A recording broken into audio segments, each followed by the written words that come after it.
Ladies and gentlemen, Undersecretary Claire Castro, the Palace Press Officer.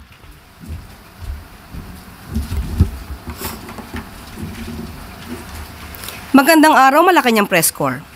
Nais ni Pangulong Marcos Jr. na mas maging epektibo ang pagtugon sa isyung pangkalusugan para sa taong bayan.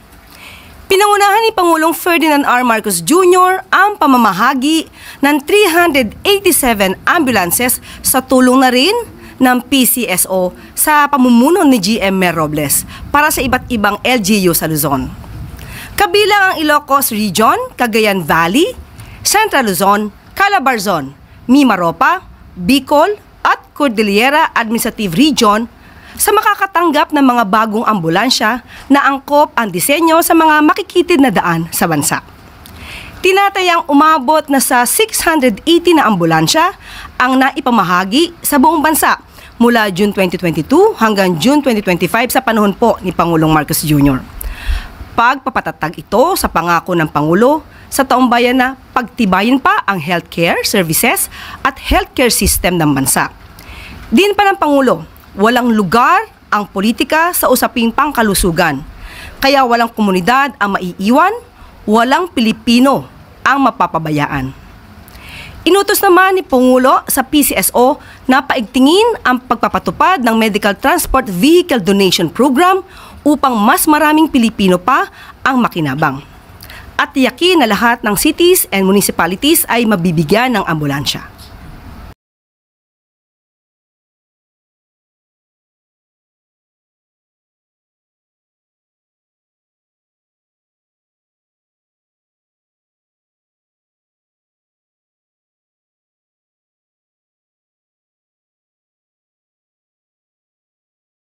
Mas maraming trabaho ang nakalaan sa ating mga kababayan. Ikinagalak ni Finance Secretary Ralph Recto ang bagong labor force survey na nagtala ng mataas na participation rate. Aniya, patunay lamang ito na patuloy na dumarami ang mga Pilipinong may maayos at disenteng trabaho. Ayon sa bagong ulat, umabot sa 1.42 million jobs ang nalikha sa bansa. Senyales na mas maraming Pilipino ang nakakakita ng oportunidad upang magtrabaho dito. Ayon sa Pangulo, hindi rito natatapos ang obligasyon ng pamahalaan. Nais niya na gawing mas aktibo pa ang paglikha ng trabaho sa bansa. Kaya nilalayo ng Department of Finance na paunlarin pa ang national and local partnerships na makapagbibigay ng immediate placement at long-term support sa mga job seekers. Kabilang sa employment generation efforts ng gobyerno, ang Life Assistance Program ng DOLE para sa mga manggagawang apektado ng labor violations.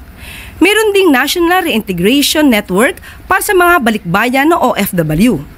May Digital and Green Skills for Youth in ASEAN Initiative para ihanda ang labor force sa future-ready sectors, gaya ng sustainable construction. Nag-issue din ang joint memorandum circular ang DOLE kasama ang 38 government agencies upang pabilisin ang job-generating investments sa bansa. Sa pakikipagtulungan ng TESDA at SHED, paiigtingin din ang training sa integrated circuit design, assembly, test, and packaging para mapunan ang pangangailangan ng highly skilled workers.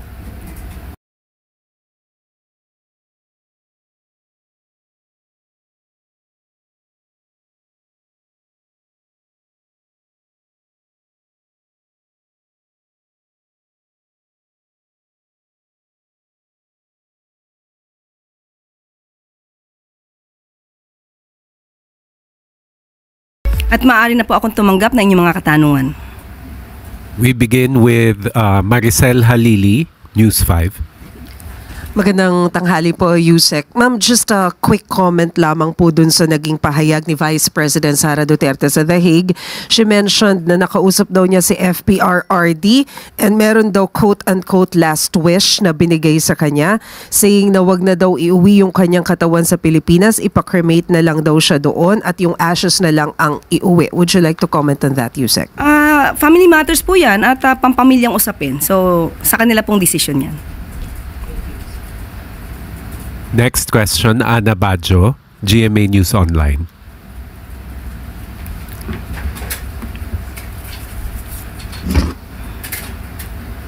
Morning, Yusek. Ma'am, on VP Sara lang din po. Meron po kasi siyang recent statement. Sinagot po niya yung sabi ni Presidente na iwasan na yung pamumulitika at magtrabaho na lang. Ang sabi niya, siguro tumingin siya sa salamin, no? Pag sinasabi niya yung stop na ang pamumulitika, kasi sila yung namumulitika. Ang ginagawa lang namin lahat ay sumasagot kami. Baka po may reaction lang po tayo. Tama naman po na ang bawat tao, lalong-lalo na po ang public servant, ay dapat nananalamin at ina-assess niya yung sarili niya kung siya ba'y nagtatrabaho, namumulitika o nagbabakasyon lang. Ang Pangulong Marcos Jr., alam po niya ang direksyon niya. Alam po niya ang dapat na gawing trabaho at yan po ang pinag-uutos sa lahat ng public servants, lalong-lalo na po sa ilalim ng Executive Department. Ang utos sa amin ay magtrabaho. Iwasan ang pamumulitika. Nakita niyo naman po siguro kanina lamang po ay pinasinayaan niya ang pagbibigay ng 387 na ambulances para sa mga LGUs natin. Nakita niyo na rin po kung paano siya tumulong na mapaunlad pa ang sektor ng agrikultura. Pati na po ang mga mangingisda ay nakikinabang sa binibigay po na tulong at ayuda ng pamahalaan ni Pangulong Marcos Jr. Hindi po nag-aaksaya ng panahon ng ating Pangulo para tumulong sa taong bayan. Trabaho lamang po talaga ang nasa isip ng ating Pangulo. Sa ngayon po ba ay nasaan si VP Sara o si Pangulong, si Vice Presidente nung yan ay sinabi niya? Nasaan po ba siya ngayon? The Hague. Okay, at ang ating pagkakaalam hanggang kailan po siya doon? Hanggang July 23. So, yun lamang po. Tandaan po natin, ang Pangulo po, aksyon, aksyon, hindi bakasyon. Ma'am, ang sabi niya, sumasagot lang din naman daw po siya sa mga attacks po ng Marcos admin. May dagdag po ba tayong comment doon? Siguro po, mas magandang ma-review po niya yung kanyang mga sinabi. Tandaan po natin, nung inilunsad po yung 20 pesos na bigas, yung po ba ay pag-atake sa Vice Presidente? Pero inatake niya po ang proyektong ito ng Pangulo na 20 pesos na bigas. At marami pa pong sinabi ang Vice Presidente na hindi naman po issue ng Pangulo at ng gobyerno. Thank you, ma'am. Ivy Reyes, Billionaire News Channel.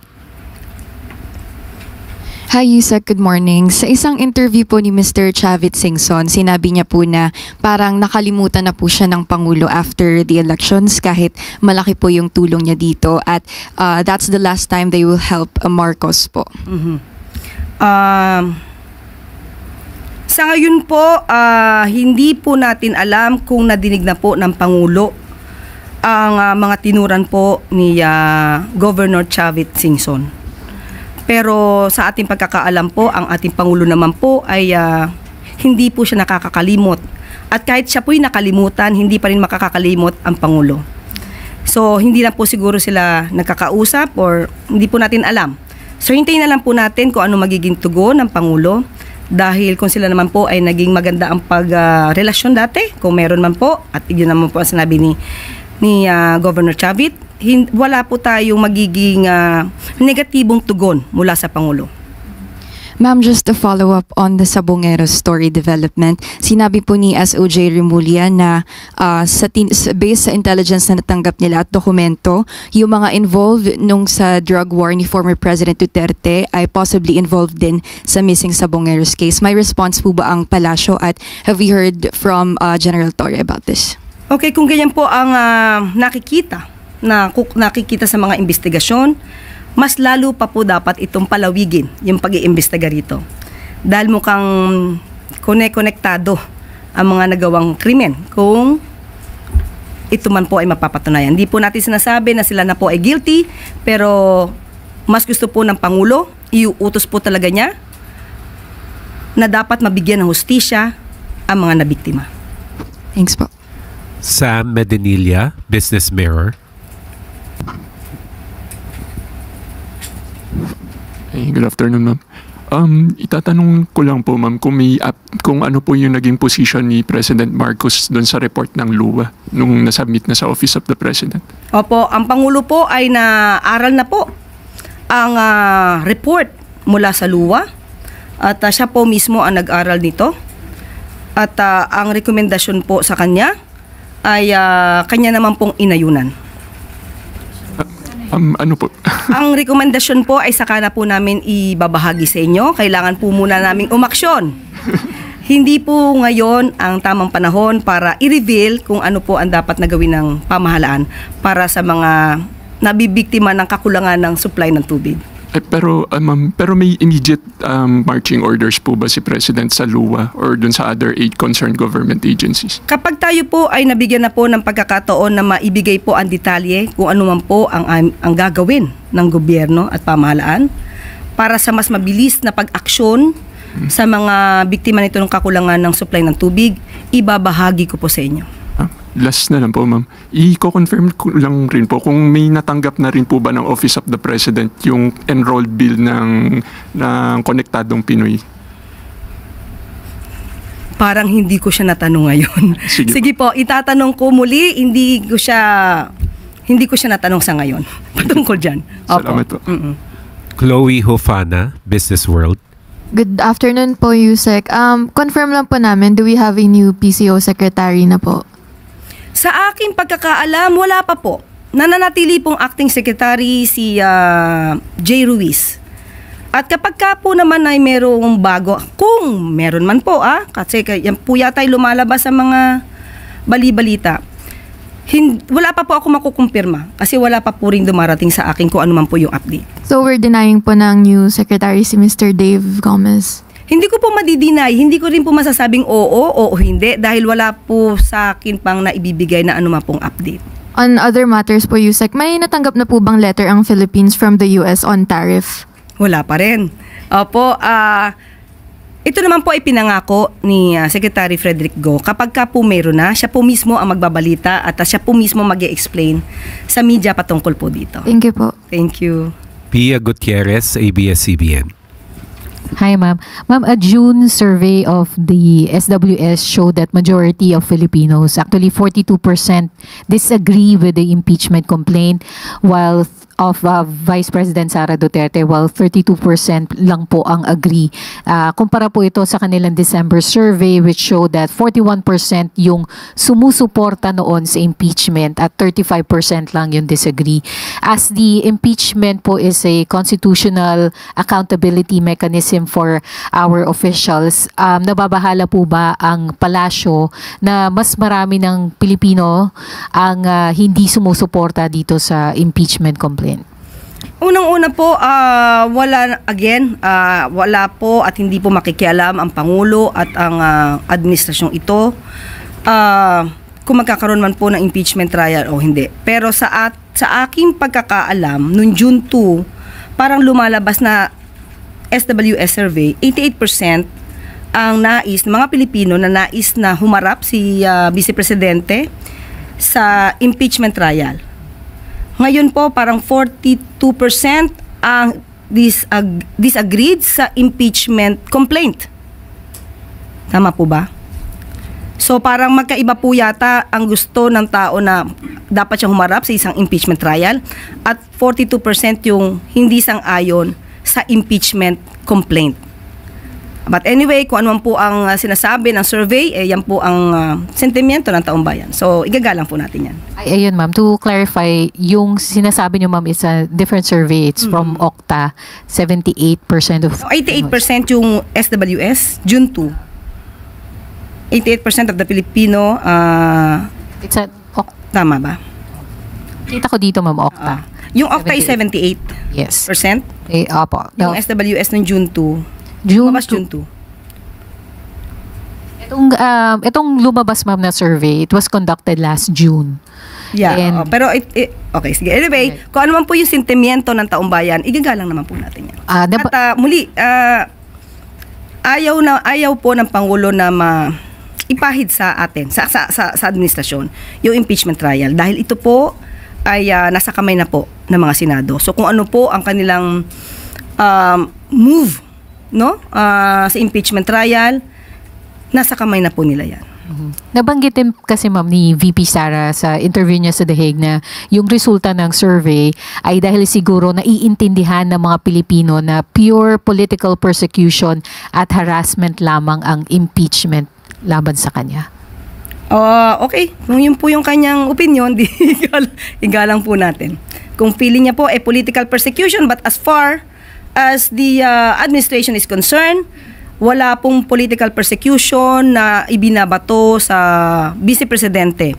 Ito naman po siguro ay nakikita kung ano yung mga dokumento na naisiwalat na sa hearing at tulad nga ng sinabi natin nung mga nakaraang buwan, katulad sa Okta Research, 78% ang sumasang-ayon na dapat humarap ang Vice Presidente sa impeachment trial. Thank you po. Eileen Taliping, Abante. Good afternoon, ma'am. Itatanong ko lang kung meron kayong receive info or meron kayong update doon sa floods o flooding pala sa Kerr County sa Texas. May mga Pilipino bang affected doon? Sa ngayon po, ang balita po sa atin ng Philippine Consul General, wala pong Pilipinong naapektuhan. Pero patuloy po ang konsulado natin na nakikipag-ugnayan po sa Filipino community at kung meron po silang pangangailangan ay tumawag lamang po sila at humingi ng tulong sa ating gobyerno.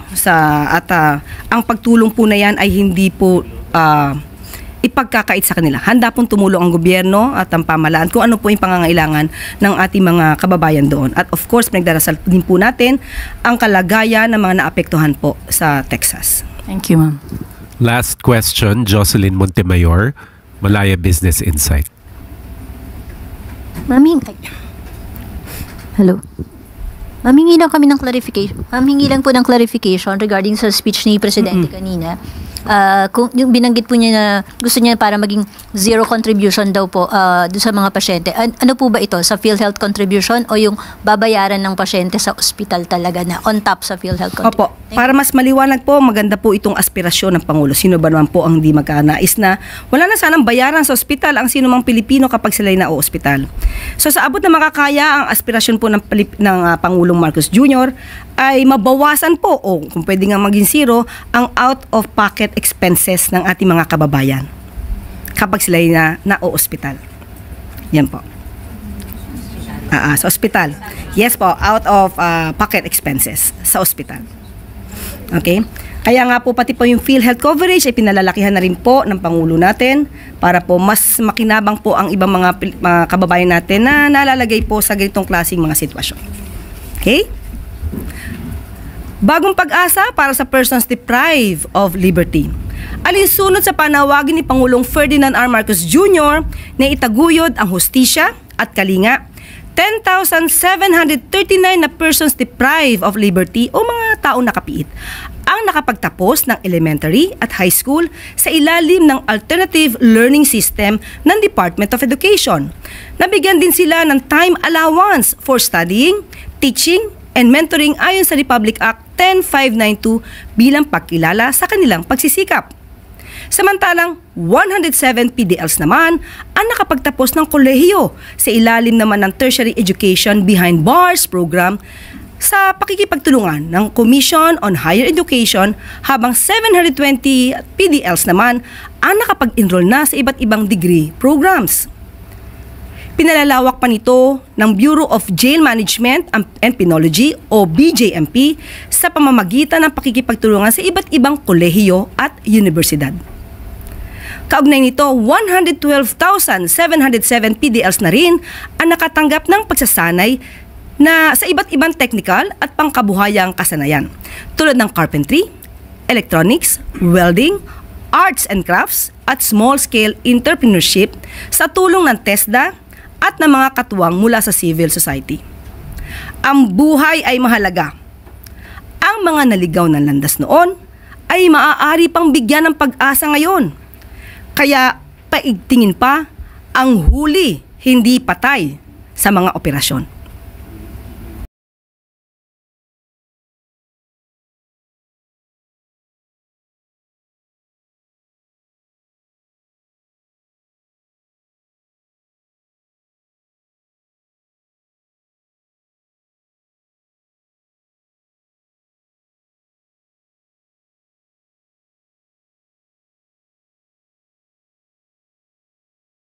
At bago tayo magtapos, palakasin ang ugnayan ng lokal at national government. Nakatakdang makasama ni Pangulong Ferdinand R. Marcos Jr. sa isang meet and greet ngayong hapon ang ilang mga first-time government officials sa paglalayong mapalakas ang ugnayan ng national at local government. Bibigyan diin ni Pangulong Marcos Jr. na pag-igtingin pa ang ugnayan upang masiguro na maipaabot ang kaunlaran sa anumang sulok sa bansa para mas mabilis na mararating ang pangarap na bagong Pilipinas. Ipapahayag din ni Pangulong Marcos Jr. ang positibong suporta ng national government sa pagtupad ng mga programa ng mga LGU. Kabilang na dito ang pagsuporta pagdating sa disaster preparedness, peace and order at digitalization sa mga lokal na pamahalaan. Nais din ng Pangulo na gabayan ng local government officials upang mas malapit ang serbisyo sa mga tao at itaguyod ang kultura ng transparency at performance-based governance. At dito na po natatapos ang ating press briefing. Magandang araw para sa bagong Pilipinas.